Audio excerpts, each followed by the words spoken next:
Star Wars in recent years has been on a decline. After The Last Jedi, which can arguably be chalked up to the great division that split Star Wars fans, the franchise has never been able to recover. Throw in the recent polarizing release of The Acolyte, and the climate surrounding the Star Wars franchise has been quite turbulent, to say the least. But when did this decline begin? What caused it? Well, many consider the fall of Star Wars to be attributed to one specific day on October 30th, 2012.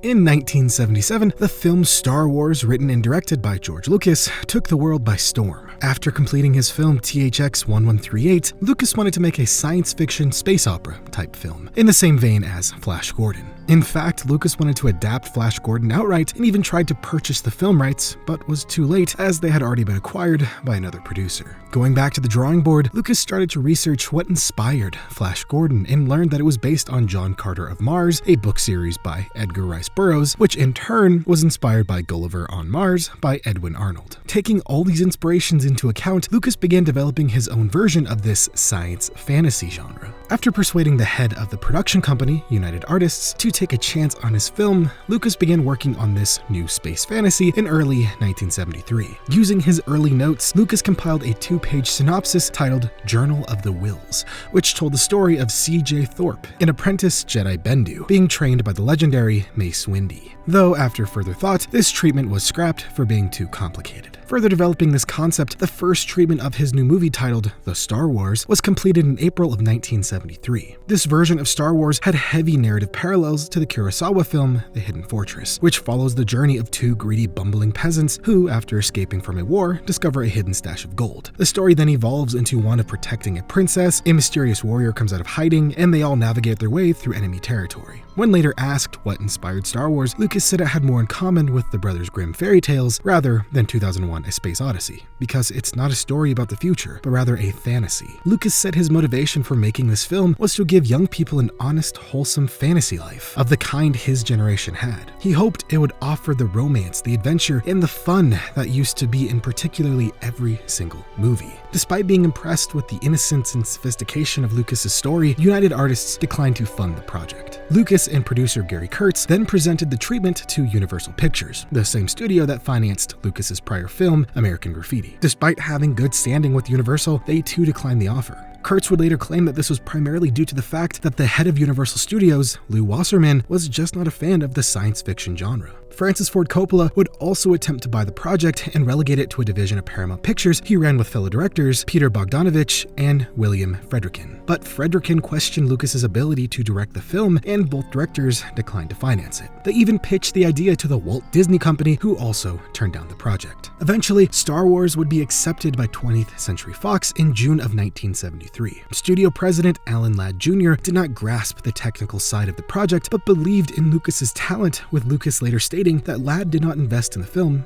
but rather invested in him. The Fox deal gave Lucas $150,000 to write and direct the film, and after his film American Graffiti opened to massive success in August of that year, Lucas was granted leverage to renegotiate the deal and gain control of merchandising and sequel rights. Lucas wrote 4 different screenplays for Star Wars, refining his idea over time. By 1974, he expanded his initial treatment into a 132-page rough draft that introduced key elements like the Death Star, the Sith, and a character named Anakin Starkiller. Initially envisioned as a general, Anakin later evolved into a young boy from a family of dwarves. Han Solo began as a large green-skinned creature with gills, while Chewbacca was inspired by Lucas's Alaskan Malamute, Indiana, who also lent his name to Indiana Jones. The second draft was completed in 1975 and was titled The Adventures of Starkiller, Episode 1, The Star Wars. This draft introduced Luke Starkiller, a young hero with several brothers, and featured Anakin as Luke's Jedi Knight father. The draft also introduced the Force and the concept of Jedi potentially turning into Sith. Despite its length, this vision marked a shift towards a more fairy tale-like narrative and ended with a text crawl hinting at future stories. However, Lucas wasn't satisfied. While working on the third draft, Lucas was heavily influenced by Joseph Campbell's The Hero with a Thousand Faces, which explores the universal narrative pattern known as the hero's journey. This structure, where a hero embarks on an adventure, faces trials, and returns transformed, resonated deeply with Lucas and became the backbone of Star Wars. With this new source of inspiration, Lucas wrote 3 screenplays that spanned over 300 pages long that detailed the entire original trilogy, which would be spread out over 3 films. Overall, Lucas envisioned a trilogy, which would end with the destruction of the Empire, while tossing around ideas for a prequel series about a young Obi-Wan and potentially a sequel series about Luke's, at the time, unknown sister. In 1975, Fox initially granted Star Wars a $5 million budget, later increasing to $8.2 million, equivalent to about $50 million today. With this in mind, Lucas aimed for a used look for the film and reduced special effects shots due to Fox shutting down its effects department. The finalized third draft, titled The Star Wars From the Adventures of Luke Starkiller, featured many elements found in the final film, including Luke as an only child, his father's death, and the guardianship by Ben Kenobi. The fourth and final draft, completed in 1976, was titled The Adventures of Luke Starkiller, as taken from the Journal of the Whills, Saga 1, The Star Wars. As production began, Lucas made a handful of changes to refine the story, specifically altering the protagonist's surname from Starkiller, which he felt was too aggressive, to Skywalker, a name that better reflected the character's heroic journey. And Lucas also greatly simplified the title, first shortening it to The Star Wars, and eventually settling on Star Wars.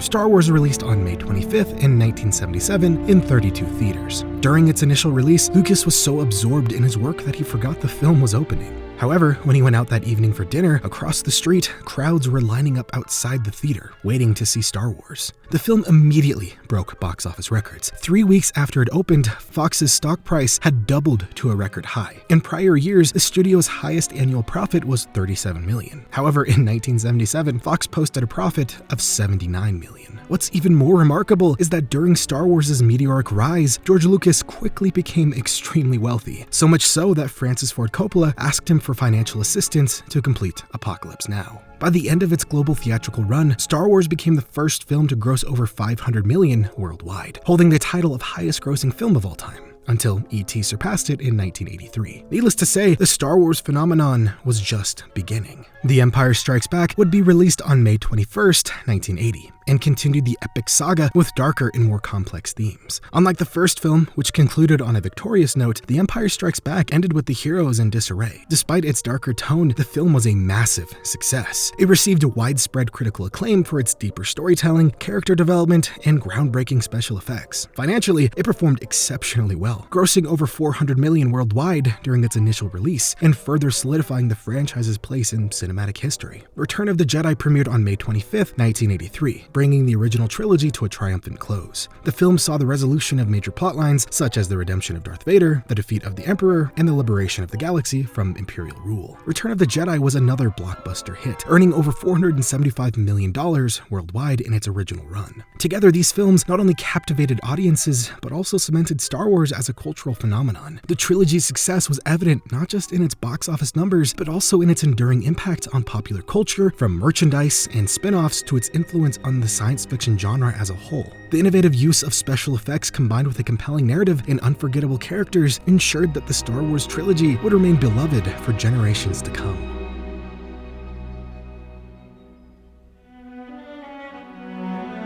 Throughout the 1980s, Lucas said he had no desire to return to Star Wars, and had even canceled his planned sequel trilogy by the time Return of the Jedi released. However, because Lucas had already developed backstory for much of the universe while writing the first few drafts of Star Wars, the ideas of prequels began to fascinate him. In the early 90s, Star Wars experienced a resurgence in popularity thanks to Dark Horse's comic line and Timothy Zahn's Heir to the Empire trilogy. Recognizing the continued interest and noting the advancement in special effects, Lucas announced in 1993 that he would return to his beloved franchise to create a prequel trilogy. He outlined a story where Anakin Skywalker, rather than Obi-Wan Kenobi, would be the protagonist, and the series would explore the tragedy of Darth Vader's origins. Being given a much larger budget, Lucas was finally able to realize his vision of a grander, more epic-scale trilogy, which was something he had always wanted Star Wars to be. The Phantom Menace released on May 19th, 1999, and was a massive financial success, grossing over $1 billion worldwide. The film's merchandising also generated significant revenue, introducing toys, books, and video games. Despite its financial financial success, the film received mixed reviews. Critics and audiences praised the visual effects, action sequences, and John Williams' score, but the screenplay and characters, particularly Jar Jar Binks, faced mass criticism. Attack of the Clones followed on May 16,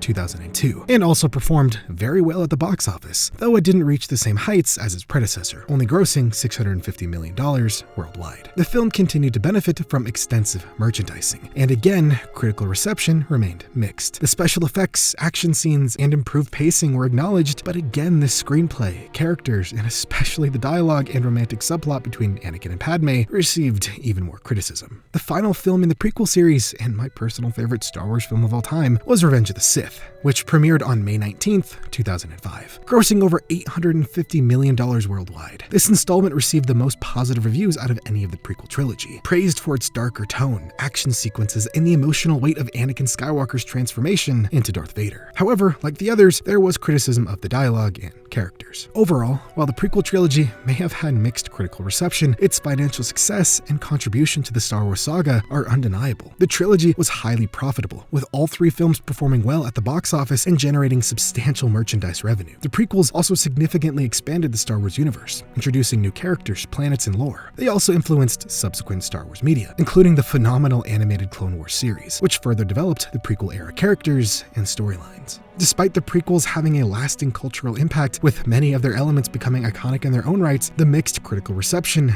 greatly impacted George Lucas, leading him to step away from the Star Wars franchise.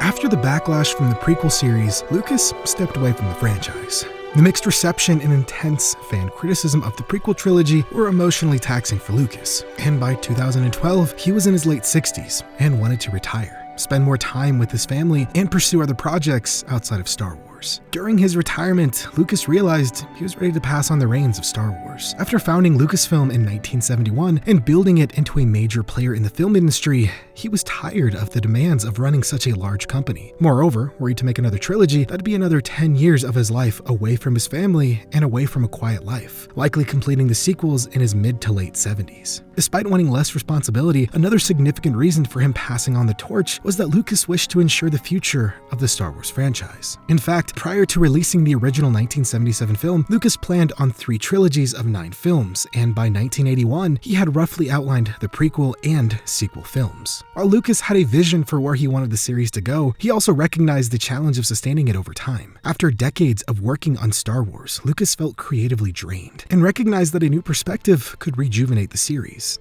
That's when he turned to Disney. Disney, with its extensive resources and experience in managing and expanding popular franchises, was ideally suited to elevate Star Wars to new heights. By the time Lucas considered selling Lucasfilm, Disney had already demonstrated the prowess in revitalizing major franchises. The studio had transformed Marvel into a global powerhouse, taking leftover characters that nobody cared about like Iron Man, Thor, and Captain America and turning them into household names, culminating in the massive success of The Avengers in 2012. The Avengers not only became a box office sensation, but also set a new benchmark for superhero films, grossing over $1.5 billion worldwide and solidifying Marvel's dominance in the film industry. Lucas trusted Disney to carry on the Star Wars legacy and introduce it to new generations of fans. By the time he decided to sell Lucasfilm, he had already sold his visual effects company, Industrial Light and Magic, and his sound company, Skywalker Sound, to Disney. Selling Lucasfilm was the final step in the transition, ensuring that Star Wars would benefit from Disney's proven ability to manage and grow beloved franchises. George Lucas announced in 2012 that he would be leaving the Star Wars franchise, and in October, the Walt Disney Company purchased Lucasfilm,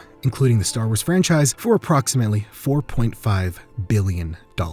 This acquisition gave Disney control over the franchise and its associated intellectual property, leading to the development of new films, TV series, and other media. Immediately after their acquisition, Disney announced that Episode 7 would be released in 2015. The co-chairman of Lucasfilm, Kathleen Kennedy, was promoted to president and served as executive producer of all the new Star Wars films. When George Lucas sold Lucasfilm in 2012, he provided Kathleen Kennedy with his story treatments for the sequels. Lucas envisioned the complete saga as follows. The prequels focused on the father, Anakin Skywalker, the original trilogy centered on the son, Luke Skywalker, and the sequels would revolve around the daughter and her descendants, Leia and her children. Lucas's ideas for episodes 7 through 9 were inspired by the challenges of rebuilding after a major conflict, similar to the post-Iraq War period. He framed the story as dealing with the aftermath of a rebellion, questioning, okay, you fought the war, you killed everyone, now what are you gonna do? In the aftermath, a power vacuum emerges, with various factions vying for control. Darth Maul, who survived his apparent death, would unify these factions into a powerful threat with the assistance of his new apprentice, Darth Talon. This concept was originally hinted at in the Clone Wars series, and was intended to be explored further in the sequels. Lucas's original sequel trilogy concept involved Leia striving to reconstruct the Republic, while contending with criminal organizations led by Darth Maul. Concurrently, Luke would work on rebuilding the Jedi Order by training new recruits. By the end of the trilogy, Luke would have successfully re-established the Jedi, and Leia would be elected as the Supreme Chancellor of the New Republic.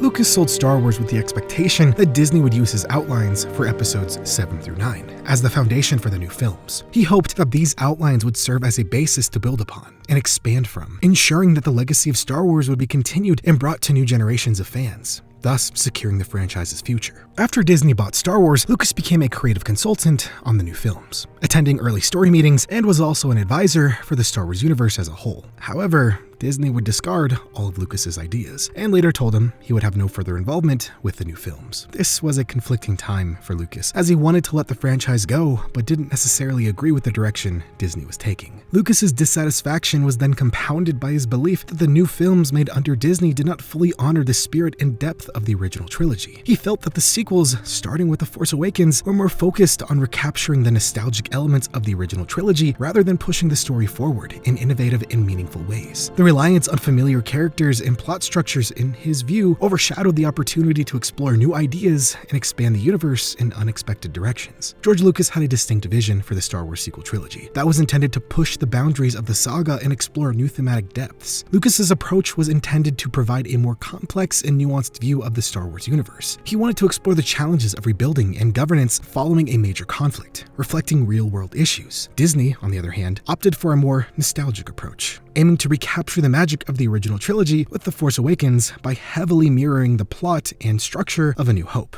But nostalgia only works for so long. Sure, you'll get an initial boost at the box office, but when the dust settles and people really start to take apart the film, they'll see how hollow it is. Looking at Disney's sequel trilogy from an outsider's perspective, it appears as though they were so driven to recoup the cost of the $4 billion acquisition that they didn't want to try anything new and rushed out nostalgia-bait movies to make a quick buck. In fact, it's been confirmed on multiple occasions that Disney didn't even have an overall vision for the trilogy. They hired 3 directors initially: J.J. Abrams for Episode 7, Rian Johnson for Episode 8, and Colin Trevorrow for Episode 9. Each director would pick up the story from the last and continue the story in their own way, treating the franchise like a multi-billion-dollar game of exquisite corpse. However, things didn't necessarily pan out that way. The disjointed nature of the sequel trilogy's storytelling became even more apparent when examining each episode. The Force Awakens introduces a young protagonist from a desert planet, a droid carrying crucial information, and a menacing villain in a black mask, and the use of a planet-destroying superweapon. These elements were strategically designed to evoke nostalgia for fans of the original trilogy, including the return of Han Solo, Princess Leia, and eventually Luke Skywalker. Despite these familiar elements, J.J. Abrams and Lawrence Kasdan focused primarily on setting up mysteries and introducing new characters, without a clearly defined plan for resolving these elements in subsequent films. This approach left key questions, such as Rey's parentage, the origins of Snoke, and the backstory of the First Order, unanswered and open-ended, creating a reliance on future films to provide closure. In The Last Jedi, Rian Johnson took a bold and controversial risk by subverting many of the expectations established in The Force Awakens. Key storylines in The Last Jedi were deliberately altered and deconstructed, creating a significant departure from established expectations. Luke Skywalker's character arc, traditionally viewed as the ultimate reflection of the hero's journey and mentor, was greatly altered. Rather than being the triumphant and wise Jedi Master fans anticipated, Luke was portrayed as a disillusioned recluse who had retreated from the galaxy due to his failures and regrets. The revelation of Rey's parentage was another major shift. The Force Awakens had hinted at a mysterious and potentially significant lineage for Rey, fueling speculation that she might be connected to established characters like Luke Skywalker, Han Solo, or even Obi-Wan Kenobi. Instead, The Last Jedi revealed that Rey's parents fans were nobodies. A choice that subverted many expectations and underscored a theme of individual agency